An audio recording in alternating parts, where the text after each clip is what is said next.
नमस्कार YouTube family, Pramila recipe चॅनलमध्ये आपले सर्वांचे स्वागत आहे. तर आज मी केला आहे ब्रेड पकोडा. तर त्यासाठी मी आधी आलू उकडण्यासाठी ठेवले आहेत. तर त्यांना थंड झाल्यावरती मी त्यांना साल काढून त्यांना चाकूने आणि त्यांना बारीक करून घेत आहे. तर कढईमध्ये मी तेल टाकलं आहे. तेलामध्ये मी मोहरी, जिरा हे चांगलं तडतड झाल्यानंतर मी त्यामध्ये लसूण आणि हिरवी मिरची ठेचलेली होती ती टाकली. नंतर हळद टाकून त्याला हलवून घेते आणि आलू टाकून त्याची चटणी तयार करून घेत आहे. बघू शकता अशा प्रकारे मी चटणी तयार केली आणि चवीनुसार मीठ टाकून मी त्याला चांगलं खालीवर हलवून मिक्स करून घेत आहे आणि चम्मचच्या साहाय्याने जिथे जाड असेल त्याला पूर्ण पातळ करून घेत आहे.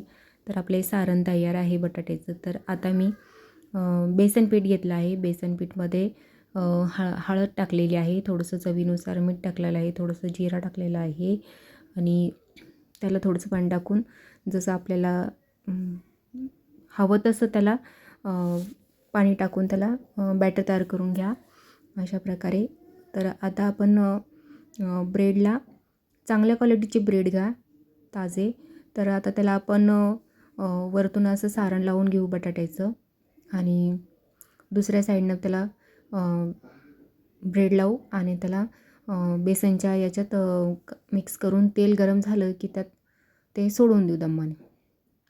बघू शकता अशा प्रकारे मी त्याला मस्त होऊ देत आहे.